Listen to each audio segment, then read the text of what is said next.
શું કરવું છે આપણે? ફાયર સર્વિસ વિશે જાણવાનું છે, બરાબર છે? કોઈને ખબર છે ફાયર સર્વિસ વિશે? શું ખબર છે? ફાયર સર્વિસ નો નંબર શું હોય છે ખબર છે કોઈને? કોઈને નહીં ખબર? 101 નંબર હોય છે. શું હોય છે? 100 નંબર કેનો હોય છે? ને ફાયર બ્રિગેડ નો 101. તો 102 કોનો છે ખબર છે? એમ્બ્યુલન્સ નો. ભાઈને ખ્યાલ છે એમ્બ્યુલન્સ નો, બરાબર છે? પછી 108 નો 108 માં 3 સેવા છે. ફાયર બ્રિગેડ 108 ઉપરથી આવે. એક ઇમરજન્સી નંબર છે, બરાબર છે? 108 એમાંથી પોલીસને બી બોલાવી શકીએ, ફાયર બ્રિગેડને બી બોલાવી શકીએ અને એમ્બ્યુલન્સને પણ બોલાવી શકીએ. આપણે વધારે પડતા એમ્બ્યુલન્સને બોલાવવા માટે એનો ઉપયોગ કરતા હોય, બરાબર? એવી જ રીતના ફાયર સર્વિસ છે એનો નંબર 101 છે. 101 ઉપર ફોન કરી અને આપણે શેના માટે બોલાવી શકીએ? શેના માટે બોલાવી શકીએ? ખાલી આગ લાગી હોય તો જ તે આગ લાગી હોય તો ફાયર સર્વિસ આવીને શું કરે? કઈ રીતે બુજાવે? આ ગાડીમાં તો પાણી જ નથી, સાધન જ છે. તો પછી આ ગાડીથી શું કરવાનું? હે હવે સાંભળો, જો ફાયર સર્વિસ છે આગ તો બુજાવે, બરાબર છે? પણ ફાયર સર્વિસ છે એ બીજા પણ કોઈ ઇમરજન્સી સિચ્યુએશન છે, કોઈ મુસીબતમાં હોય, બરાબર? આગ એક પરિસ્થિતિ છે, પણ રોડ ઉપર એક્સિડન્ટ થયું, બરાબર? અને એક્સિડન્ટ થયું, ડ્રાઈવરની કેબિન આખી આમ ચીપાઈ ગઈ અને ડ્રાઈવર એમાં ફસાઈ ગયો. ક્યારેક ક્યારેક એવું થાય, એક્સિડન્ટ થાય ને તો ડ્રાઈવર સ્ટેરિંગથી ગાડી ચલાવતો હોય તો એવું એક્સિડન્ટ થાય ને કે સ્ટેરિંગ છે એ ડ્રાઈવરના પેટમાં ઘૂસી જાય, બરાબર? પછી ફસાઈ ગયો હોય, ક્યારેક જીવતો હોય તો એને કાઢવો હોય તો કોણ કાઢશે? હા, એમ્બ્યુલન્સ આવે. એમ્બ્યુલન્સ તો એને સારવાર આપે, પણ આખી કેબિન ચીપાઈ ગઈ છે તો એને દૂર કરવી તો એ કોણ કરે? પછી ક્યારેક કોઈ આપણે બધા ખેતી કરતા હોય, વાડીમાં કૂવો હોય, કોઈ ભૂલમાં કૂવામાં પડી ગયું, બરાબર છે?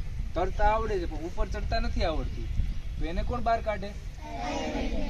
આપણે ત્યાં વરસાદ બહુ સારો પડે, બરાબર છે? નદીમાં પૂર આવે, કોઈ પૂરમાં તણાઈ ગયું તો એને બચાવવામાં ક્યારેક ક્યારેક પૂર આવે, કમર સુધી ઘરમાં પાણી ભરાઈ જાય, બરાબર ને? થાય ને એવું આપણે ત્યાં. માંથી લોકોને બહાર કાઢવાનું કામ કોણ કરે? Fire brigade. ફાયર સર્વિસ છે એની 3 ટેકનિક છે. તમે જનરલી જોયું ફાયર વાળા આવે અને શું કરે? પાણીનો માર્યો ચલાવીને આગ બુજાવે, પણ બધી આગ છે એ પાણીથી નથી બુજાતી, બરાબર? આગના પ્રકાર હોય, ખબર છે કોઈને? 4 પ્રકારની આગ લાગે. કેટલા પ્રકારની? 4 પ્રકારની આગ. એમાં એને અમે ક્લાસિફિકેશન આપેલા છે. આવા સિલિન્ડર જોયા છે કે તમે? ક્યાં જોયા છે? ક્યાં ક્યાં જોયા છે? તમારી સ્કૂલમાં છે? ક્યાં લાગેલું છે? બરાબર. આને શું કહેવાય? સિલિન્ડર ના કહેવાય, એને કહેવાય ફાયર એક્સટિંગ્યુશર. શું કહેવાય? Fire extinguisher. એક્સટિંગ્યુશ એટલે ઠારવું, બુજાવવું, બરાબર છે? આગ બુજાવવાનું યંત્ર, અગ્નિશમન યંત્ર કહેવાય. શું કહેવાય? બહુ પ્યોર ગુજરાતી થઈ ગયું, પણ આપણે મોડર્ન ભાષામાં આને બોલે ફાયર એક્સટિંગ્યુશર. હા, એ પણ અલગ અલગ પ્રકારના આવે. ABCD આવે ને જોયું તો એમાં એ ABCD છે એ આગના પ્રકારો બતાવેલા છે. સ્કૂલનું એકાદો એક્સટિંગ્યુશર લઈ આવે.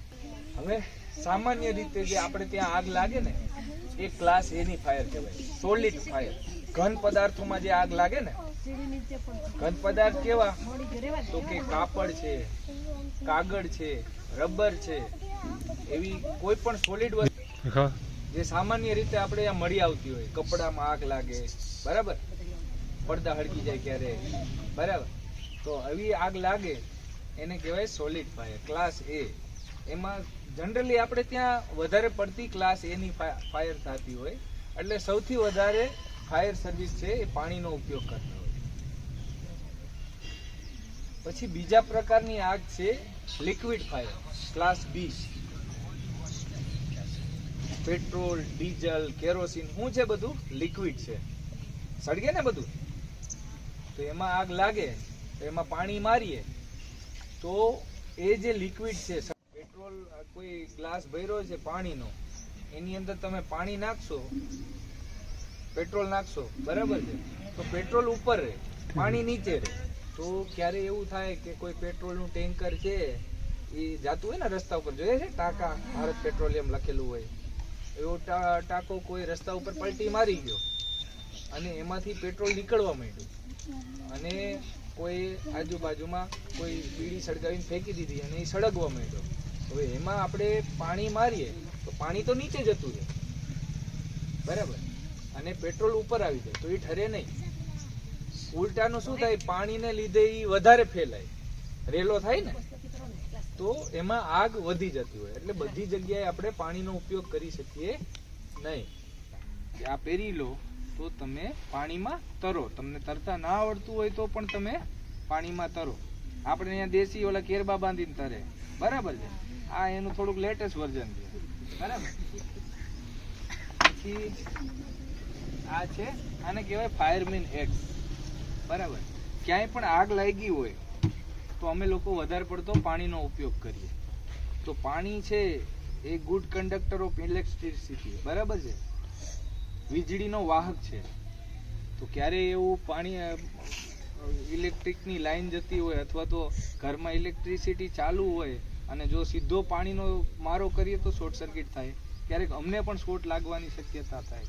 તો આ ઉપકરણ છે, આમાં આખી રબરની આખી ગ્રીપ આપેલી છે. એટલે પહેલાં તો અમે મેઇન લાઈન કાપી નાખી, પાવર સપ્લાય કટ, પછી મારો પાણી, બરાબર. તો સૌથી પહેલાં ક્યાંય પણ આગ લાગી હોય તો પહેલાં શું કરવું પડે કે એ જે જગ્યા છે એનો પાવર સપ્લાય આપણે બંધ કરવો પડે. તો એક છે ધુમાડા માટે જવા માટે આ ઉપકરણ છે અમારી પાસે BSF, બરાબર. આ માસ્ક પહેરી લઈએ એટલે અમને શ્વાસ છે એ આમાંથી મળતો રહે. બીજું છે ફાયરમેન એક્સ છે. પછી અમારી પાસે સીલિંગ હુક એવી છે, જો અંદર છે. ક્યારેક કોઈ બાટલો લીક થયો હોય તો એક હુક હોય, એનાથી અમે એને ખેંચી લઈએ બહાર. પછી ક્યારેક કોઈ બિલ્ડિંગ પડી, બરાબર, અને એની અંદર માણસો દબાઈ ગયા તો એમાં એવા સમયે ક્યારેક આખો સ્લેબ કાપવો પડે તો એની માટેની અમારી પાસે ઉપકરણો હોય, હેમર હોય. પછી આવા હાઇડ્રોલિક ઉપકરણો છે. ક્યારેક એક્સિડન્ટમાં એવું થાય, મેં જેમ કીધું ને, ડ્રાઈવર ફસાઈ ગયો હોય તો આ સાધનથી લોખંડ છે ને આમ કાપી નાખે, કપાય સળિયો આમ 2 આંગળી, હમણાં કાપીને બતાવું, બરાબર. તો એ આખી કેબિન છે એને આખી કટ કરી, પછી ક્યારેક અંદર બિલ્ડિંગ પડી હોય તો એમાંથી સ્લેબને આખો ઊંચો કરીને માણસ કાઢવો પડે. તો એ માટેના જેક ને એવું બધું છે. છેલ્લે આપણે આ ગાડી જોવાની છે, બરાબર છે, અને એમાંથી તમારે મને પ્રશ્ન પૂછવાના છે.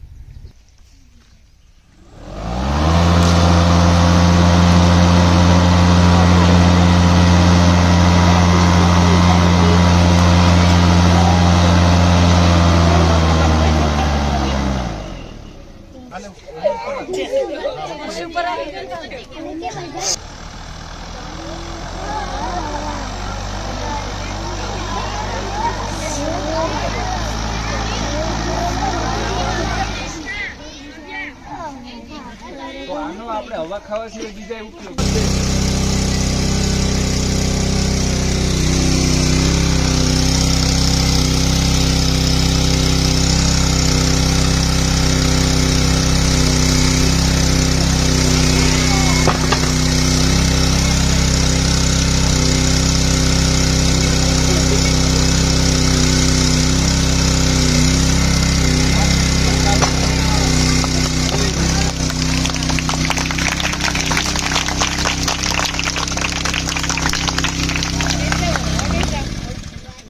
ઝાડ પડવાની વાત કરી, બરાબર છે, કે આપણા ગામમાં મદદની જરૂર છે અને પેલા રોડ ઉપર જ ઝાડ પડી ગયું તો પેલા શું કરવું પડે?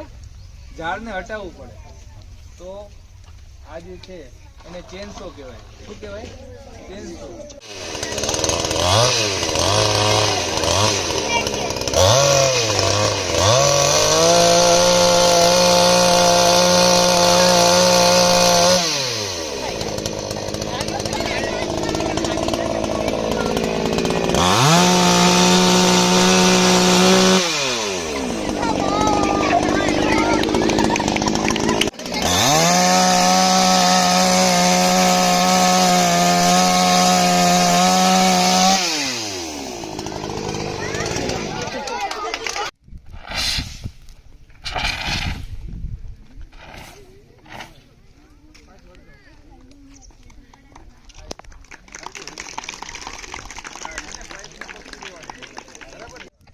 બસ ઓલા ભાઈ આ બાજુ આવો, આ બાજુ આમ.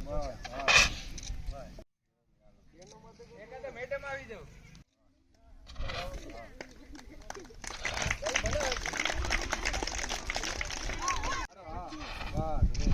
રેડી તું સાટ રેવા દે તમને હાલ કાતું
Ini